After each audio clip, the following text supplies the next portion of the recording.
तो कभी ऐसा लगा है कि आपका दिमाग ना एक ऐसे कंप्यूटर जैसा हो गया है जिसमें 100 से ज्यादा टैब एक साथ खुले हुए हैं। मतलब ईमेल्स, मीटिंग्स, डेडलाइंस और इन सब के बीच फोकस करना, और ये भाई वो तो जैसे नामुमकिन सा लगता है। अगर आपकी भी यही कहानी है तो आज हम एक बहुत ही कमाल की किताब में उतरने वाले हैं। डेविड रॉक की योर ब्रेन एट वर्क। पता है, ये किताब हमें लेटेस्ट न्यूरो साइंस की मदद से वो चाबियां देती है जिससे हम अपने दिमाग के असली बॉस बन सकते हैं, भटकाव को दूर भगा सकते हैं और सही में पूरे दिन और भी बेहतर तरीके से काम कर सकते हैं। ठीक है, तो आज हम क्या क्या देखने वाले हैं? देखिए, हम कुल 6 जरूरी पॉइंट्स पर बात करेंगे। सबसे पहले समझेंगे कि हमारा ये मॉडर्न दिमाग आखिर काम कैसे करता है, इसकी लिमिट्स क्या है और स्ट्रेस वो इसे कैसे अफेक्ट करता है। फिर हम देखेंगे कि फोकस और हैप्पीनेस में कितनी पावर है। नींद और बदलाव की कला को भी सीखेंगे और आखिर में स्कार्फ मॉडल के जरिए सोशल बिहेवियर को समझ करना, सारी चीजों को एक साथ जोड़ देंगे। तो तैयार हैं? चलिए शुरू करते हैं। चलिए, तो सबसे पहले मिलते हैं एमिली और पॉल से। देखिए, एमिली एक मार्केटिंग हेड हैं और पॉल एक आईटी कंसल्टेंट। और उनकी कहानी ना हम में से ज्यादातर लोगों की कहानी जैसी ही है। उनके दिन भी ईमेल्स, मीटिंग्स और न जाने कितने प्रोजेक्ट्स की भागदौड़ में ही निकल जाते हैं। डेविड रॉक हमें उनके दिमाग के अंदर ले जाकर दिखाते हैं कि आज के हमारे काम का जो बोझ है वो असल में हमारे दिमाग पर कितना भारी पड़ रहा है। और यहीं पर ना रॉक एक बहुत ही मजेदार कॉन्सेप्ट सामने रखते हैं, न्यूरो लीडरशिप। अब ये कोई भारी भरकम शब्द नहीं है। इसका मतलब बहुत सिंपल है, अपने दिमाग का बॉस बनना। ये समझना कि हमारा दिमाग काम कैसे करता है, ये आज के ज़माने में कोई लग्जरी नहीं है बल्कि एक ज़रूरत है। और यही समझ उन सारी स्ट्रैटेजीज की नींव है जिनके बारे में हम आगे बात करने वाले हैं। तो चलिए, अब मिलते हैं हमारे दिमाग के सीईओ से, मतलब हमारे प्रीफ्रंटल कॉर्टेक्स या पीएफसी से। यही वो हिस्सा है जो सारे बड़े फैसले लेता है, प्लानिंग करता है और हमें चीज़ों पर ध्यान लगाने में मदद करता है। लेकिन पता है, इस सीईओ की भी अपनी एक लिमिट है। ये एक साथ बहुत सारे काम नहीं कर सकता। बिल्कुल वैसे ही जैसे कोई एक इंसान एक ही टाइम पर 5 अलग अलग मीटिंग्स अटेंड नहीं कर सकता। तो जब हम मल्टीटास्किंग करते हैं ना, तो हम असल में अपने दिमाग के सीईओ को ही कंफ्यूज कर देते हैं, जिससे गलतियां होती हैं और दिमागी तौर पर थकान भी महसूस होती है।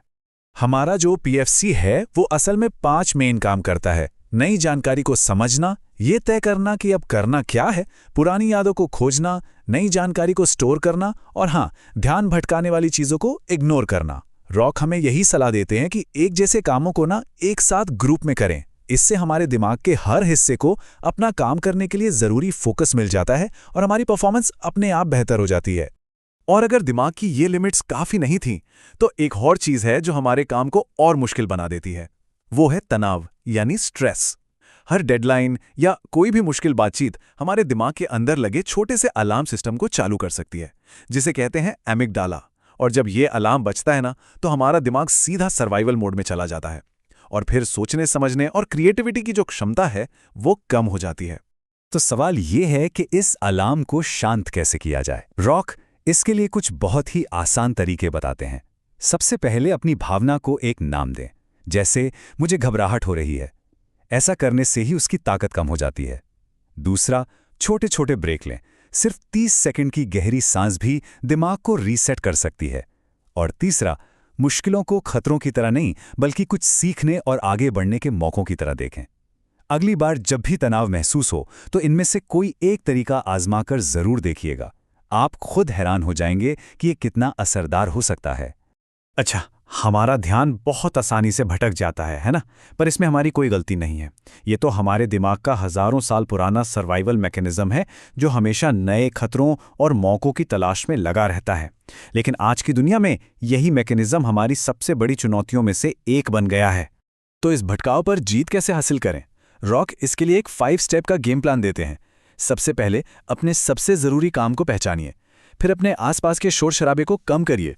उन चीज़ों को पहचानिए जो आपका ध्यान सबसे ज़्यादा भटकाती हैं। ध्यान वापस लाने के लिए एक छोटा सा इशारा या क्यू तय करें और हर फोकस्ड सेशन के बाद खुद को एक छोटा सा इनाम दें। ये बिल्कुल वैसा ही है जैसे हम अपने दिमाग को धीरे धीरे गहरी एकाग्रता के लिए ट्रेन कर रहे हों। चलिए, अब एक ऐसी चीज़ की बात करते हैं जिसे हम अक्सर काम से जोड़कर नहीं देखते, और वो है खुशी। रॉक कहते हैं, काम पर खुश रहना कोई ऐश की बात नहीं है, ये आपकी परफॉर्मेंस को बढ़ाने वाला एक बहुत ज़रूरी फैक्टर है। जब हम अच्छा महसूस करते हैं तो हमारे दिमाग में डोपामाइन जैसे केमिकल्स रिलीज होते हैं, जिससे हमारी सीखने की और प्रॉब्लम सॉल्व करने की क्षमता बढ़ जाती है। तो खुशी सिर्फ एक एहसास नहीं है, ये काम पर हमारी एक सुपर पावर है। तो इस सुपर पावर को एक्टिवेट कैसे करें? बहुत आसान है। अपने दिन में छोटे छोटे हैप्पीनेस ट्रिगर्स शामिल करें। जैसे किसी कलीग को थैंक यू का एक छोटा सा मैसेज भेज दिया, अपनी छोटी छोटी जीतों को सेलिब्रेट किया, या फिर बस 2 मिनट के लिए किसी से अच्छे से बात कर ली। जरा सोचकर देखिए, आपके अपने हैप्पीनेस ट्रिगर्स क्या हो सकते हैं जिन्हें आप अपनी रूटीन में शामिल कर सकते हैं। अब बात करते हैं एक और सुपर पावर की, जिसे हम अक्सर कह सकते हैं कि नज़रअंदाज कर देते हैं, और वो है नींद।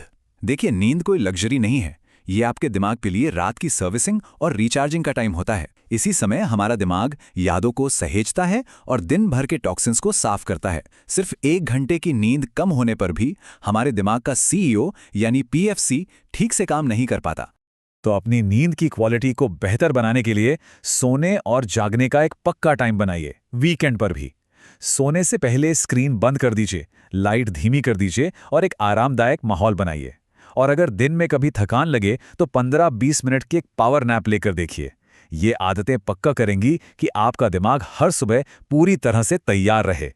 चाहे नई नौकरी शुरू करनी हो या फिर कोई नई आदत अपनानी हो, बदलाव हमेशा थोड़ा मुश्किल लगता है कि नहीं?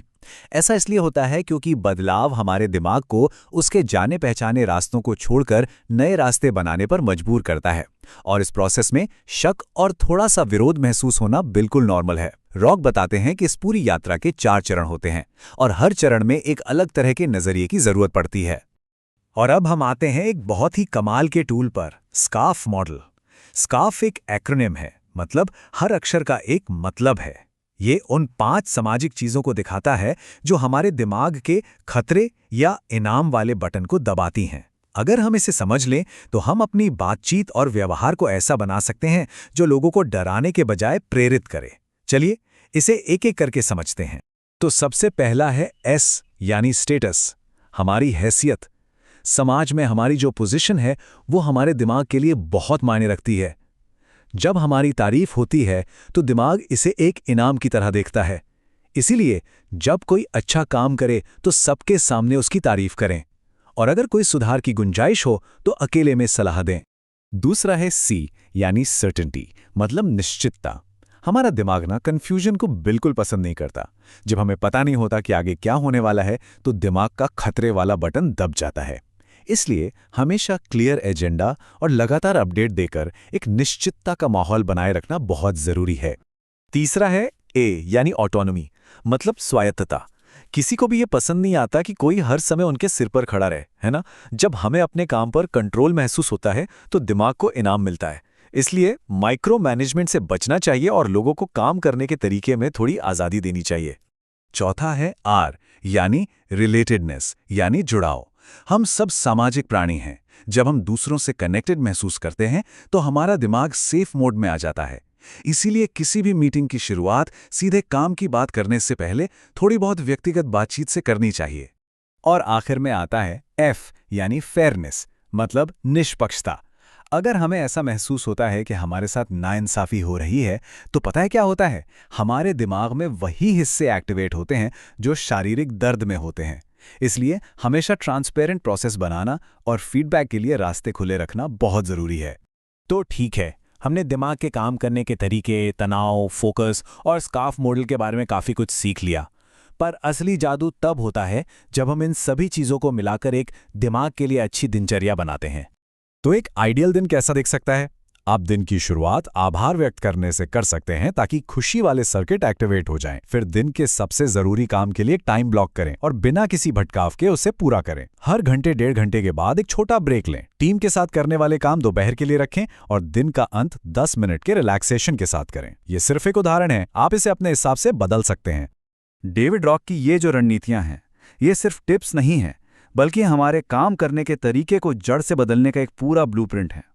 इन्हें अपनाकर हम अपने भटकाव को एकाग्रता में, तनाव को हिम्मत में और सिर्फ बिजी दिखने को असल में सार्थक प्रगति में बदल सकते हैं। और अंत में रॉक का ये शक्तिशाली विचार याद रखिए, जब आपका दिमाग सफलता के लिए तैयार हो, तो हर काम का दिन सिर्फ गुजारा करने के बजाय आगे बढ़ने और फलने फूलने का एक अवसर बन जाता है। तो जाइए और अपने दिमाग को उसकी पूरी क्षमता से इस्तेमाल कीजिए।